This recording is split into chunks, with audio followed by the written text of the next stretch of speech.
Chapter 3 सूत्र formula आव्यूह matrix. इसका हम फुल बेसिक कंसेप्ट यहाँ बहुत ही सरल भाषा में आपको करा रहे हैं, जिससे सभी क्वेश्चन आप बहुत ही आसानी से कर सकते हैं। तो चलिए देखते हैं को सूत्र और बेसिक डेफिनेशन। तो सबसे पहले आव्यूह किसे कहते हैं, मैट्रिक्स किसे कहते हैं। दिए गए आंकड़ों को जब इस ब्रैकेट छोटे वाले या ये स्क्वायर ब्रैकेट के अंदर आयताकार रूप में रखते हैं तो इसे आव्यूह कहते हैं।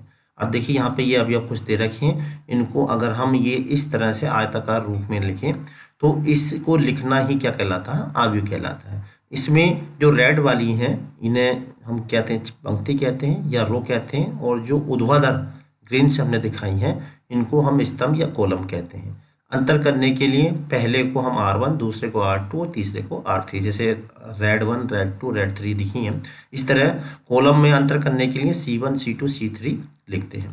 साथ में इसका ऑर्डर यानी कि न रो और कॉलम का जो गुणनफल होता है यानी कि रो बाई कॉलम जो कहलाता है उसका ऑर्डर कहलाता है, यानी कि 3/3 क्या हो गया, इसका ऑर्डर हो गया। चलिए देखते हैं नेक्स्ट है आव्यूह के प्रकार। टाइप ऑफ मैट्रिक्स, तो कई प्रकार के आव्यूह होते हैं। उसमें सबसे पहला है आयताकार आव्यूह, इंग्लिश में बोलते हैं रेक्टेंगुलर मैट्रिक्स।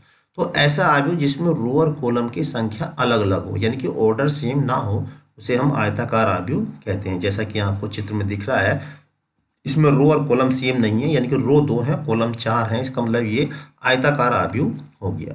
यहीं पे देखिए वर्ग आव्यूह, अगर रो और कॉलम की संख्या कैसी हो, समान हो, अर्थात उसमें कोई ऑर्डर सेम हो तो उसे हम वर्ग आव्यूह कहते हैं। जैसा कि आपको चित्र में दिख रहा है कि इसका जो ऑर्डर है वो 3/3 है, अतः ये जो है एक वर्ग आव्यूह है।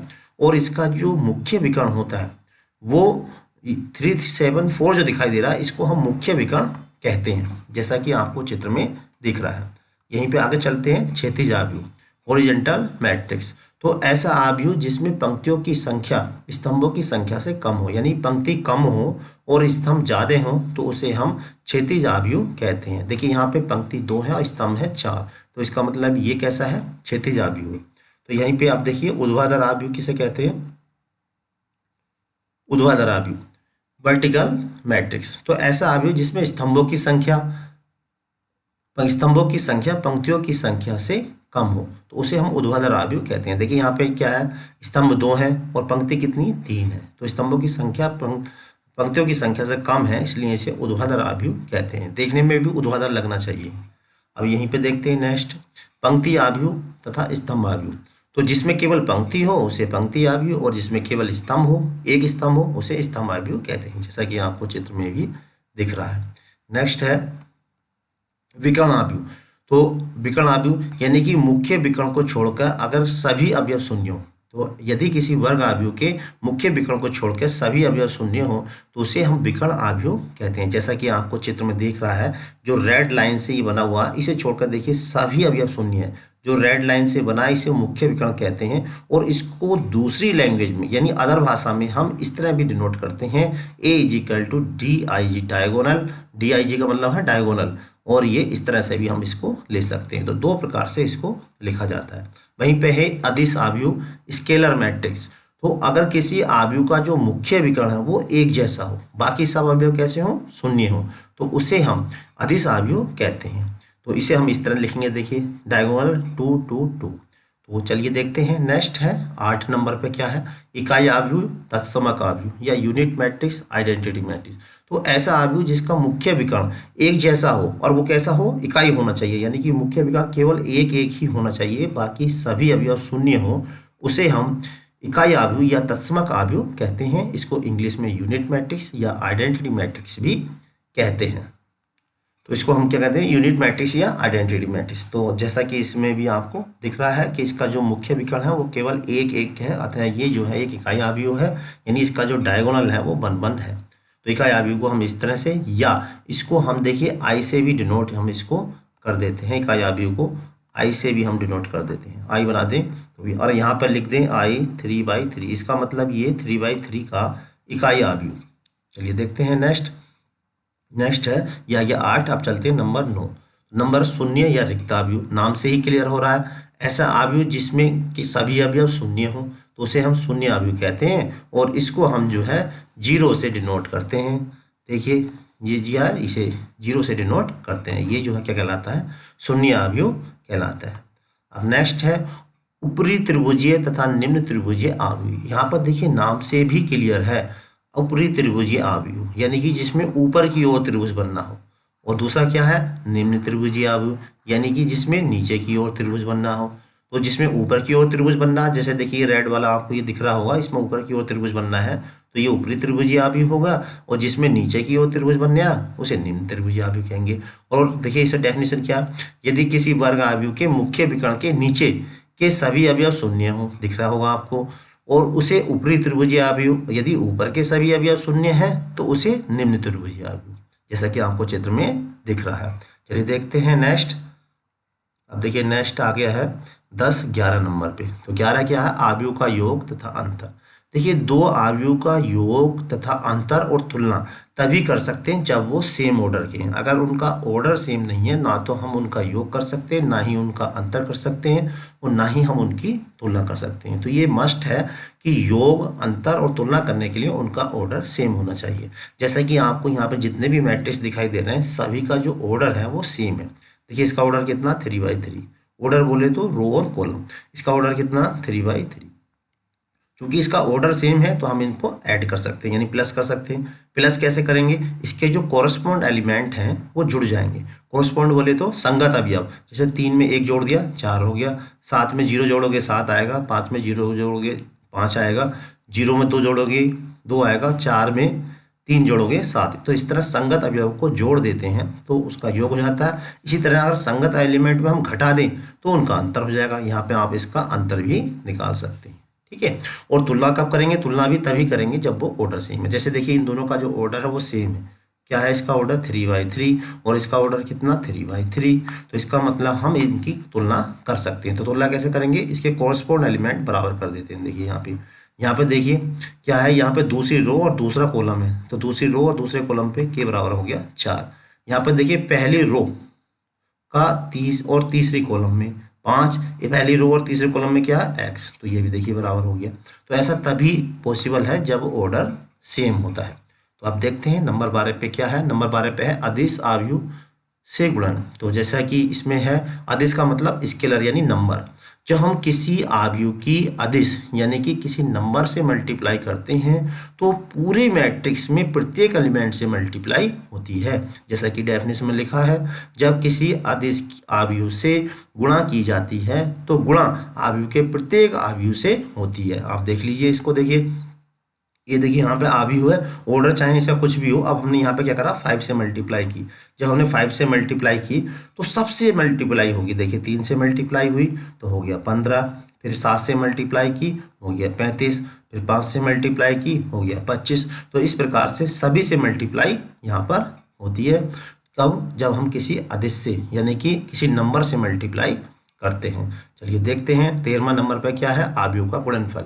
तो आपको हम बता दें, दो अवयव की जो गुणा है यानी कि मल्टीप्लिकेशन तभी पॉसिबल होती है जब पहले का कॉलम यानी पहला जो अवयव होगा, मैट्रिक्स होगा, उसके कॉलम और दूसरे अवयव की जो रो है वो सेम है। तो इसको हम शॉर्ट में याद करने के लिए ऐसा कह सकते हैं, सी अगर बराबर आर हो, क्या हो, सी बराबर आर हो, ठीक है, क्या हो, सी बराबर आर हो, तो हम दो अवयव की मल्टीप्लाई कर सकते हैं। यानी पहले number of column in first matrix, number of row in second matrix. जैसा कि देखिए एग्जाम्पल में भी मैंने यहाँ पर दिखाया है। देखिए यहाँ पे क्या है, जो ये वाला है इसमें देखिए क्या है, इसका ऑर्डर कितना है, मैं ऑर्डर यहाँ पर दिखा देता हूँ। इसका ऑर्डर है, रो है कितनी 2 और कॉलम कितने हैं, इसमें 3 है। इसका ऑर्डर कितना है, रो है 3 और कॉलम कितने हैं 2। तो देखिए पहले की कॉलम, ठीक है, पहले कॉलम कितनी 3 और दूसरे की रो, ये बिल्कुल सेम टू सेम होनी चाहिए। देखिए सेम है यानी सी बराबर आर है, तो इसका मतलब इसकी मल्टीप्लाई हो जाएगी। मल्टीप्लाई कैसे करते हैं, पहले दूसरा वाला जो है इसकी पंक्ति को इसकी प्रत्येक रो से मल्टीप्लाई करते हैं। तो पहले दूसरे की पंक्ति यानी 2 3 4 की पहले हम करेंगे 1 3 5 से गुणा। देखिए ये वाली आएगी, पूरी लाइन दिख रही होगी आपको। उसके बाद फिर इसके नीचे वाली 2 4 6 से गुणा करेंगे तो ये वाली लाइन आएगी। तो मैं यहाँ पर थोड़ा कर देता हूँ। जब हम पहले करेंगे तो देखिए ये आएगी लाइन पूरी, ठीक है, पहली दूसरे की पहली पंक्ति की उसकी पहली रो से यानी कि C1 की R1 से, फिर इसी की R2 से करेंगे, तो R2 से करेंगे तो देखिए ये आ जाएगी। ठीक, अब यही काम अब दोबारा हमें 5 6 1 से करना है, तो 5 6 1 की मल्टीप्लाई किससे होगी, 1 3 5 से, यानी कि दूसरे की दूसरी पंक्ति की पहली रो से और दूसरी रो से। ठीक है, तो इसकी जो स्तंभ है, दूसरा वाला जो स्तंभ है, इसके स्तंभ की यानी कि कॉलम की इसकी पहली पंक्ति से यानी रो से और दूसरी रो से। तो यहाँ पर देखिए ये यहाँ पे ऐसे मल्टीप्लाई हुई है, आप देख सकते हैं। इसी तरह जैसे पहले की ऐसी इसकी हो गई है और इसको सोल्व करके ये आ गया।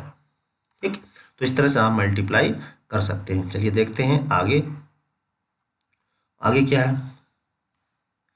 नेक्स्ट है परिवर्त आव्यूह, ट्रांसपोज ऑफ मैट्रिक्स। क्या होता है, देखिए अगर हम किसी आव्यूह का परिवर्त करें यानी ट्रांसपोज करें, और परिवर्त आव्यूह सॉरी किसी आव्यूह को रो को कॉलम में और कॉलम को रो में चेंज करें और उसमें कोई परिवर्तन ना हो, तो उसे हम कहते हैं परिवर्त आव्यूह। देखिए यहाँ पे ए एक स्क्वायर मैट्रिक्स है, तो डेफिनेशन भी पढ़ लेते हैं। यदि किसी आव्यूह ए की पंक्ति को स्तंभों में और स्तंभों की पंक्तियों में बदलें तो नया आव्यूह परिवर्त आव्यूह कहलाता है। इसे ए डैश या ए की पावर टी से प्रदर्शित करते हैं। अच्छा, ये थोड़ा गड़बड़ हो गया, तो ये देख ली डेफिनेशन को। अगर हम रो को कॉलम में और कॉलम को रो में चेंज कर दें, ठीक है, तो जो नया वाला आव्यूह होता है वो पहले वाले आव्यूह का परिवर्त आव्यूह कहलाता है। जैसे यहाँ पे ए है देखिए, ठीक है, तो ए में एलिमेंट क्या है, ये है।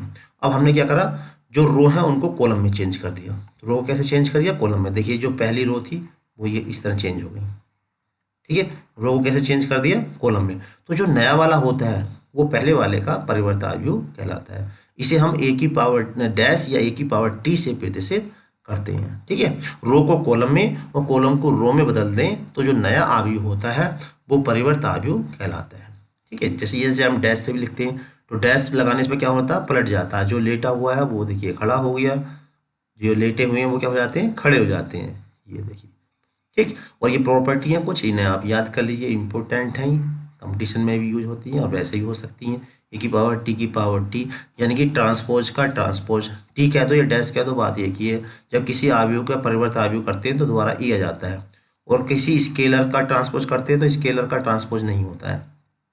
योग का ट्रांसपोज करते हैं तो उनके अलग अलग योग के ट्रांसपोज के बराबर होता है, और इंटू का ट्रांसपोज करते हैं तो क्या होता है, पलट जाता है। और अंतर का ट्रांसपोज करते हैं तो भी कुछ दिक्कत नहीं आती है, बिल्कुल सेम टू सेम वैसा ही रहता है।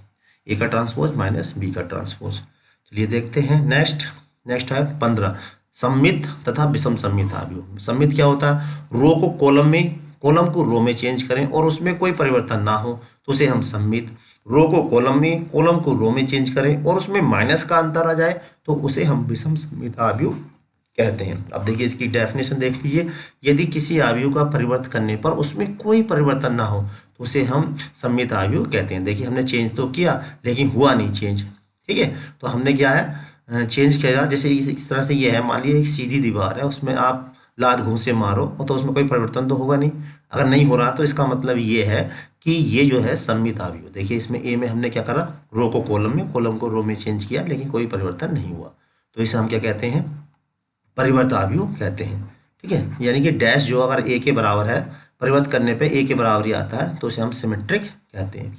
यदि किसी आव्यूह का परिवर्तन करने पर उसमें माइनस का परिवर्तन हो तो उसे हम विषम सम्मित आव्यूह कहते हैं। यानी कि आपने जब ट्रांसपोज किया तो केवल माइनस का डिफरेंस आया, बाकी सब कुछ सेम टू सेम रहा था। देखिए जैसे कि यहाँ पे ए है, हमने इसका डैश निकाला, फिर इसमें से माइनस कॉमन लिया तो लौट के वापस ए आ गया, इसकी जगह हमने ए रख दिया। तो देखिए ए डैश अगर माइनस ए के बराबर है तो इसे हम बोलते हैं स्क्यू सिमेट्रिक मैट्रिक्स।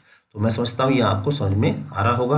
अब देखिए इसमें कुछ प्रगुण हैं इसी के, क्या है, विषम सम्मित आव्यूह का मुख्य विकर्ण पर सभी अवयव शून्य होते हैं। देखिए इसकी खास पहचान है कि इसका जो मुख्य विकर्ण होगा ये वाला, इसके सारे अवयव जो होते हैं वो 0 0 होते हैं। ठीक है, ये पहचान है इसकी। दूसरा क्या है, प्रत्येक वर्ग आव्यूह को एक सम्मित और एक विषम सम्मित आव्यूह के योग के रूप में बदला जा सकता है। यानी किसी भी आव्यूह को, यानी कोई वर्ग आव्यूह है तो उसे हम एक सम्मित और दूसरे विषम सम्मित में चेंज कर सकते हैं। जैसे कि यहाँ पे ए है मान लीजिए, तो कैसे करेंगे, 1/2 बाहर लिखेंगे, ए प्लस ए डैश प्लस का चिन्ह लगाएंगे, फिर ए माइनस ए डैश इंटू 1/2। ठीक है, तो इन सबको जोड़ेंगे तो सॉल्व होकर ए ही आ जाएगा। तो जो पहला वाला होगा ये वाला, पहला वाला, तो पहले वाले होगा तो पी कहेंगे, और जो दूसरा वाला होगा ये, उसको हम कहेंगे क्यू। तो पी तो कहलाएगा यहाँ पे सम्मित और जो क्यू है वो कहलाएगा विषम सम्मित। यानी पी बराबर कितना हो गया, 1/2 ए प्लस के ए डैश इसको कहेंगे हम सममित। और क्यू बराबर कितना हो गया, क्यू बराबर हो गया 1/2 a माइनस के a डैश, इसे कहेंगे विषम सममित। ठीक है, अब नेक्स्ट और लास्ट, प्रारंभिक संख्याओं द्वारा आव्यूह का व्युत्क्रम। देखिए इसमें स्टूडेंट को बहुत ज़्यादा, सबसे ज़्यादा प्रॉब्लम इसी में पड़ती है करने में, क्योंकि ज़्यादातर इसका आंसर जो है गड़बड़ी हो जाता है, तो इसको में बड़ी ही सावधानी की जरूरत पड़ती है। तो इसका कुछ रूल है, इसको आप ध्यान में रखिएगा। इन रूल को ध्यान में रखेंगे तो आपकी कोई मिस्टेक नहीं होगी। इस प्रक्रिया में आव्यूह का व्युत्क्रम पंक्ति संक्रिया अथवा स्तंभ संक्रिया में से केवल किसी एक प्रक्रिया द्वारा ही ज्ञात किया जाता है। यानी कि इसमें केवल आप एक ही प्रक्रिया लाएंगे, या तो रो मेथड लाएंगे या कॉलम, यानी दोनों एक साथ नहीं लगते हैं। इस बात का आपको विशेष ध्यान रखना है। एग्जाम में अगर आपसे पूछता है पंक्ति द्वारा तो पंक्ति से करना है, और कहता है स्तंभ द्वारा तो स्तंभ से करना है, और यदि नहीं कहता है तो आपको जो अच्छा लगे, यानी पंक्ति वाला अच्छा लगे तो पंक्ति से कर दें, और स्तंभ वाला अच्छा लगे तो स्तंभ से कर दें। तो इसका क्या प्रोसेस है वो देखिए, मैंने यहाँ पे लिख दिया है नोट। सबसे पहले क्या है कि A B is equal to I, यानी अगर A B is equal to I होता है तो बी को ए का इन्वर्स कहते हैं। ठीक है, रूल क्या है, सबसे पहले जो मैट्रिक्स दिया होगा इसे हम ये लिखेंगे ए इंटू आई ए। तो यहाँ पर हम क्या करेंगे, ए की वैल्यू लिख देंगे लेफ्ट हैंड साइड में, ए की जो भी वैल्यू दी होगी वो लिख देंगे, और आई की जगह लिख देंगे यूनिट मैट्रिक्स। और ये वाला जो राइट हैंड साइड में जो ए है इसे कुछ नहीं कहेंगे, इसे छुएंगे नहीं, इसे लास्ट तक बिल्कुल ऐसे ही करेंगे। और उसके बाद क्या करेंगे, हम बाईं ओर लिखे ए तथा दाईं ओर लिखे, बाईं ओर लिखे ए, या बाईं ओर कौन सा लिखा ए, ये वाला था, दाईं ओर लिखी आई, यानी इसमें एक साथ प्रारंभिक संक्रियाओं का प्रयोग इस प्रकार करते हैं। तो इन दोनों में हम प्रारंभिक संक्रिया का प्रयोग करेंगे, या तो पंक्ति वाला या स्तंभ वाला, कोई एक करना है। बाईं ओर इकाई आव्यूह आ जाए, और किसी प्रकार से कोशिश करते हैं जहां ए है यहाँ पर इकाई आव्यूह आ जाए, ए के स्थान पे क्या बन जाए, इकाई आव्यूह बन जाए। इस प्रक्रिया में हम बाईं ओर वाले आव्यूह को, मुख्य विकर्ण को छोड़कर सभी अवयवों को शून्य करने का प्रयास करते हैं। और जो ए होता है इसमें कोशिश करते हैं कि मुख्य विकर्ण को छोड़कर सभी अवयव शून्य हो जाए। जैसे शून्य होंगे तो वो इस टाइप का बन जाता है। देखिए क्या जाता है, राइट हैंड साइड में ये हो जाएगा और लेफ्ट में जाएगा, एक जो हो जाएगा वो आई में कन्वर्ट हो जाएगा। तो बी जो होगा, बी को हम क्या कहेंगे, ए का व्युत्क्रम कहते हैं, यानी बी ही जो कहलाता है ए का व्युत्क्रम कहलाता है। तो यहाँ पर देखिए जितने भी इसके फॉर्मूले थे आव्यूह के वो हमने बिल्कुल ही सरल भाषा में आपको दे दिए हैं। अब हम इसके बाद जो अगला चैप्टर है उसके फॉर्मूले आपको देंगे।